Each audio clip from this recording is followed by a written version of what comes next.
Welcome to your weekly Seize the Day cruise show, powered by Travel with Brigitte. Now let's turn it over to our hosts, Carla Mesa and Julie Williams. Julie, what's the topic today? And I'm Julie Williams, along with Travel with Brigitte cruise expert Carla Mesa on the Seize the Day cruise show. And today we're going to talk about, particularly for Thanksgiving, giving thanks, being very appreciative to your cabin steward, and not just appreciating them, but really making them know that and making them feel special. Carla, it seems like this shouldn't be too difficult. I mean, we know how to make people feel appreciated, but does it occur to us to do it? So not always. No. So what are some of the ideas that you have, just that you think will make them feel special? Well, I think a really great one is you'll usually notice when you come to your stateroom or when you're, in your general area, you'll see your cabin steward that's assigned to you, and they'll always introduce themselves to you. They're going to tell you, say, good morning, my name is so-and-so, I'll be your cabin steward. From then on, you just learn their name. It adds so much when you speak to someone and you add in their name, so next time you see them, call them by name, remember their name when you're asking for something. Like, that's a big, a big one that really uplifts people that you don't think much about. It's such an easy addition to your, statement you're already going to make. That, and, when you see them in the morning, just saying good morning. It makes them feel special, like they're a person, not the servant. Exactly. And, for me, remembering the name is a challenge, but they always leave a card, and I always put magnetic whiteboards up. Okay. Walls are magnetic, and so I can write their name on there, and even write mine and my roommate's name up there for them in case they forget, which is fine. But yeah, that's definitely a good idea. And instead of just hearing the name once and trying to memorize it, the fact that you can see it and hear it and use it, I think will help a lot for the entire week or however long you're on there. Okay, right. So I'll just add to that, a lot of people have issues remembering names and stuff. Don't be embarrassed to ask, the second or third time you see them, like, oh, well, what was your name again? I think they'd rather hear that than, not get any of the effort at all. Yeah, you're showing you care. And the other thing is, you could say, could you pronounce that again for me? Yeah. Depending on what it is, because sometimes they're, it can be very interesting the way you say a lot of their names. And then you might want to write it down for yourself phonetically. Yeah, especially, a lot of these cruise lines, they employ internationally, which is fun for you too. You learn a new name, practice some pronunciation. So it's great. I worked with a guy once, and his name was Ribsick. And if I'd seen his name tag at his last name, RYBCZYK, I would not have gotten Ribsick out of that. I would not have known what to make of that. I was going to say, that's probably one where I don't even know if I would try to be like, please tell me. What other things, ways can we appreciate them besides the normal niceties? One way that I try to, and I think it's, pretty standard across the board, is just keeping your cabin reasonably tidy. They are your cabin stewards. They are housekeeping, but they're not, maids. And even what we expect from maids sometimes isn't what is really in their job description. So, right. If you bring food to your room, that's fine. That's totally acceptable. But, maybe have the plates all in one area. Mm-hmm. Simple things like that. If you had trash and the trash can's right there, maybe the trash actually made it into the trash can instead of being scattered around. Just right. If you missed, pick it up and put it in. Yeah. Yeah. So not leaving, say, clutter around. Right. That way they can focus on the deep cleaning, they can actually get in there in your bathroom and, get to the nooks and crannies, and they're not worried about the random trash that distracted them before that. Exactly. I agree. A handwritten note. What do you think about that?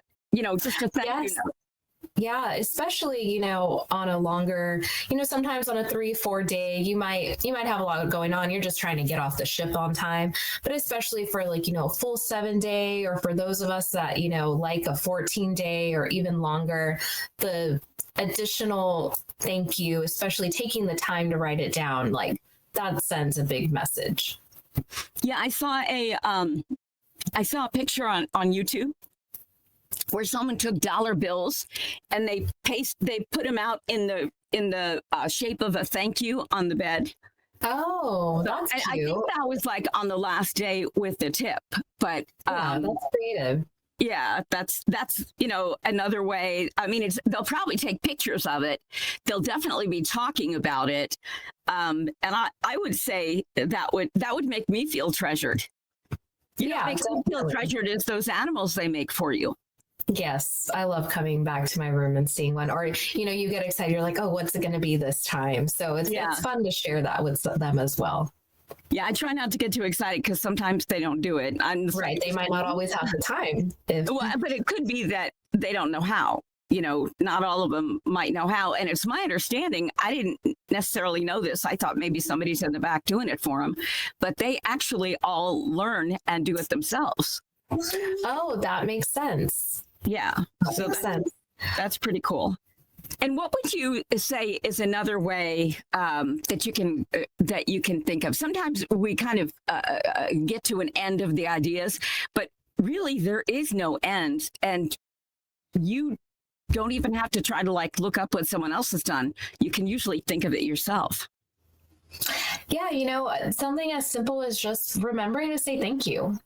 You might see them often, you might not, but even if you're just passing in the hallway and that you came to a clean room that evening before, or in the middle of the day you had refreshed towels, like just a quick thank you for today, thank you for yesterday, hope your day's going well. Just an acknowledgement, they're there on the ship with you. Like, I feel like a lot of the times you almost have tunnel vision, and you kind of don't even, unless you're looking for staff, you're not even really paying attention to what they're doing or anything. And that's not to say it's a bad thing, but remembering helps, and it's very meaningful. Yeah, don't be just absent-minded, because I think that sometimes they can't necessarily tell the difference between a person who just sees them as a servant, and so many people do, and the person who just is in their own world and absent-minded and forgets to say please and thank you, and they're the ones bringing you that extra ice, the extra towels, the probably if you get hors d'oeuvres or something in a suite, that they probably bring those, because you come back to the cabin and there they are, So they say verbal appreciation is really one of the top things for boosting morale. And, Zig Ziglar had a famous quote. He said, if you treat everyone as if they're hurting, most of the time you'll be right. Oh, wow. That's a good one. I like that. And these people are always tired. They work 24/7. Literally 24/7 for like 9 months, 10 months at a time. They don't see their families in that time. And they put up with a bunch of stuff from people. So when you're one that they can just relax and know that you're not going to be nitpicky over everything happening in their cabin, or you're not going to, confront them about horrible stuff and not going to say bad things about them. I think it really goes a long way to help, because the next cabin, they know by now that they're going to get that kind of abuse. Right. Yeah. I mean, it's safe to say that it's not an easy job. It's not an easy job, and you're there, you're committed. You don't, even when you clock out, you don't get to leave, you don't go home, there's no end of your day really. So just, being treated like a human, like everyone really wants, and you said, there are some people that they're like, well, I already paid you and you have your gratuities and that's that. I shouldn't have to do more. And then there are some people that they're just in their own world and they're not thinking about it, and they don't necessarily feel that way, but they don't realize that there's so many little things they can do to make the people around them feel appreciated. Yeah. Hey, stick with us for more ways to make your cabin steward feel special. You're listening to the Seize the Day Cruise Show, powered by Travel with Brigitte. We'd love to hear what you have to say about this topic, so be sure to leave a comment below. I think another great way, especially, when we touched base on the longer cruises, if you're like on a 14-day or anything beyond that, I mean, if you're experimenting with even like those 3-month, 6-month cruises, like you're really going to spend a lot of time with these people. And, even when everything doesn't go right, which most of the time that's the case, but they're there to help you. They're there to see things through. And any feedback you can give to their supervisors on, this person is doing a great job, even if everything didn't go right, but they kept trying. They kept me up to date. They never left me. I never felt in the dark with what was maybe going on. Let their supervisors know. I know it seems like it might be a lot of work to get to that point, but it's really not. Even if at the end of your trip, you even want to just send an email off to your travel agent and just say, hey, by the way, we had a great cabin steward. We could even do that for you. We could even go out of our way and speak to some people at the cruise line and be like, by the way, on this ship, in this room, on these dates, we might not have a name, but we know that our customers on that sailing had a fantastic time, and they will definitely get back to them. Right. And they give a comment card at the end. And those are so much more important than we know, because raises, promotions, time off, all that stuff comes from those comment cards when you get good comments. So, yes. If you're getting that, just think about it. They're probably getting bad comments from somebody because of that other person being sort of well, we won't call them anything, but, not as appreciative. Right. And, just across the board, even without saying that, everyone knows it's easier to complain when you're unhappy about something than it is to, talk about an exceptional service. That's just, it right. is. It is what right. it is. So be as motivated when you're happy with it as you would be when you're not. Exactly. That was profound. I should write that down. Okay. So what about tipping? Tipping is a sensitive topic for some people, but the reality is that your cabin steward is not the only staff member on the ship working for you. So to think about your gratuities in the sense of like, oh, it's already done. Yes, you prepaid your gratuities, but that is being split out with, it could be hundreds of people. Usually I think they give us an average of it's really 50 to 60 people that work for you on the ship while you're there. But it's not entirely going to your cabin steward at all. In any way, shape, or form you put it, you want to think about it. It is not entirely going to them. So again, especially if they've went out of their way, if you're seeing them often, if you have more than 2 people in your stateroom, especially, I think it's pretty customary, and I would say almost it should feel like a requirement to tip additionally there in person, because again, it's kind of like that dual situation in a restaurant as well. Do you tip on your card or do you give them cash? Do you do something that sure they're gonna get it. It's going to come in their paycheck in 2 weeks, and it's, going to have its tax, and it's going to be accumulated, and they're not going to know who exactly it came from, or they're going to get to see that directly from you, know what it was for, and you get the smile on their face right then and there. Right. Exactly. I'm kind of from an opposite train of thought. I want to make sure that if someone does excellent service for me, that they're the ones that get the reward for doing it. Yes. Right. And I guess I feel like, the people on the buffet line or whatever, they should be paid. I mean, they don't, in restaurants, at least when I was a waitress, they didn't give tips to the cook. They gave a salary to the cook, and we made less than minimum wage. Yeah, I'm pretty sure that's still how it works. Mm-hmm. And so here's something that I've heard of is I've heard of people saying give them a tip on the first day, but then other people say that's kind of insulting to them because it's It's like I wouldn't necessarily say it's insulting. I feel like in that scenario, you might be setting like a precedent, like, okay, like here's this first tip. I have expectations, which I don't think is wrong either necessarily. If you're someone that says, hey, I have a cabin room with 4 people. I know we're going to be needing things. I know we're going to need you. I know we're going to put you through the mill. Here's your first day tip already, and then we'll get to, the end of what the experience was like. And then you would most likely probably throw some more on top of that.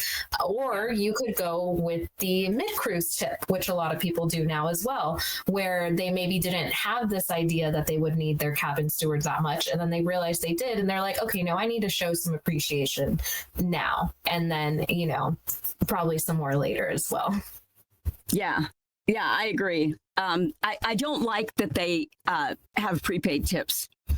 Not to say I haven't done it, especially a lot of times they make packages where they kind of hide the tips in it, but the deal is actually better since you're going to have the tip anyway. So I'll end up and I'll go with that. But, just like how many times have your server in the restaurant, your regular server is getting part of those prepaid tips as well. But do you not give them a tip at the end? As everybody I know gives them like a decent tip at the very end, and even sometimes a gift as well. Yes, I have experienced that as well, especially on the longer cruises. But you're right. That is the thing with tipping, is that it is encouraged to prepay. I encourage to prepay, but like I said, that it's not going to the way I see it is it doesn't even go to the cabin steward. I see that as being a pre-tip towards everyone that I'm not going to even see and witness that is contributing to my experience on the ship. That's how I see it. Like you're donating to the salaries of everybody. Pretty much, that's going to the people in the laundry room that are actually cleaning my sheets. They weren't in my room, they didn't strip them, but they're still part of the process. That's going to the dishwasher that has, had to clean the 10 cups that I've had in a day for that I wouldn't normally, or that I wouldn't normally have in a restaurant. Like, that's the way I see the prepaid gratuities. Everyone that you don't necessarily see that definitely did some work for you. Right. Exactly. And also you had mentioned earlier about, a longer cruise, and maybe tipping in the middle of a longer cruise and stuff like that. Well, I mean, I think that should be for any length cruise, but just remember, in a longer cruise, be patient, because everybody makes mistakes, and you are much more likely to have your cabin steward make a mistake in that long cruise. So just kind of be patient, because they're human. And you've probably done some inconsiderate things already in that cruise too, that you might not have realized it, and they might not realize, and if you feel like their attitude is bad, maybe it's because you've hurt them. Yeah, I mean, we're, like you said, we're all human. We all have bad days too. You never know the type of news someone maybe got that morning that has nothing to do with you, but their mind slipped and they forgot you needed extra towels, or they forgot you needed 2 and they only brought 1. Right. Like you said, especially being on those longer cruises, sometimes when you're on a 3-4 day, you don't even have enough time to think about those things. Yeah. So the key is be patient. Yes, definitely. I mean, how many cabins are they managing, and how are they being treated in those other cabins, right? Mm-hmm. So they're likely to forget something. So I would say this is one of the biggest ones, is show an interest in them. Yeah, definitely. I mean, a lot of the times on the cruise ship, we're lounging about, hanging out, not necessarily in a rush to go from place to place. And again, a lot of these cruise lines I hire internationally, everyone has a different story, a different background. And sometimes it is nice to just hear different people's experiences. And especially, a lot of these people have worked for these cruise lines for years, decades, if anything, and they might even have recommendations for you. They might even be able to tell you, oh yeah, I used to work on this ship. You should really check it out. Or this is why this ship is so much better now that we've upgraded and what's changed throughout the years. There's so much information that they could have for you that you wouldn't even know unless you sparked up the conversation. Yeah, like where is the best Wi-Fi at this port? So if you don't have Wi-Fi, you can get Wi-Fi. What is the best place to eat here? where you're not going to pay a fortune, but you're going to get good food. I've asked one time, I don't understand what I was in a suite, and I don't understand what all of my perks are for being in the suite. And so he basically listed them all off. So they're a wealth of information, and Definitely. they're willing to share it, but you've got to ask them sometimes. They don't always think of it. Right. Yeah. They're there to do their job. And for the most part, it is one of those things where it's kind of like, don't be seen too much. Yeah. Mm-hmm. So they're most of the time heads down and doing what they need to do. And, of course they're going to greet you and be friendly, but it's definitely going to, some of them are really good at starting conversations for sure. That's always a lot of fun. But for the most part, they're going to respect your time. Right. So before I forget, we do encourage you to come up with your own unique ideas and put some down in the comments below if you have any. But I also want to remind you that we've linked to a free PDF sheet in the show notes below that is kind of a one-page summary of these ideas that we have that you can reference in your planning. Or even if you really haven't had time to think a lot, just go through the list or carry it with you and maybe think about doing one a day or something like that. Is there anything else you can think of, Carla? One that if you're a real good planner, one good one that I don't usually practice that often, but I've seen other people do it, is they'll give their cabin steward a heads up on like what their day is going to look like so that they know the ideal time to actually do their cleaning. So that they're, not really passing through each other. Or if they say, hey, I know for a fact we're going to spend the next few hours at the pool and we're going to have to get back and do showers and all that, if we could please have towels by this time. Anything specific, they'll be on it. Exactly. Well, till next week, we're Carla and Julie. Happy Thanksgiving. Happy Thanksgiving. And we encourage you to seize the day. Thank you for joining us today on the Seize the Day Cruise Show, powered by Travel with Brigitte. If you enjoyed today's episode, you know the drill. Like, subscribe, and share. And don't forget to add your own 2 cents below. By the way, you can book a cruise 24/7 at bookings@travelwithbrigitte.com. Let us show you how we can get you a better value than you'd get on your own. And join us again next week on the Seize the Day Cruise Show.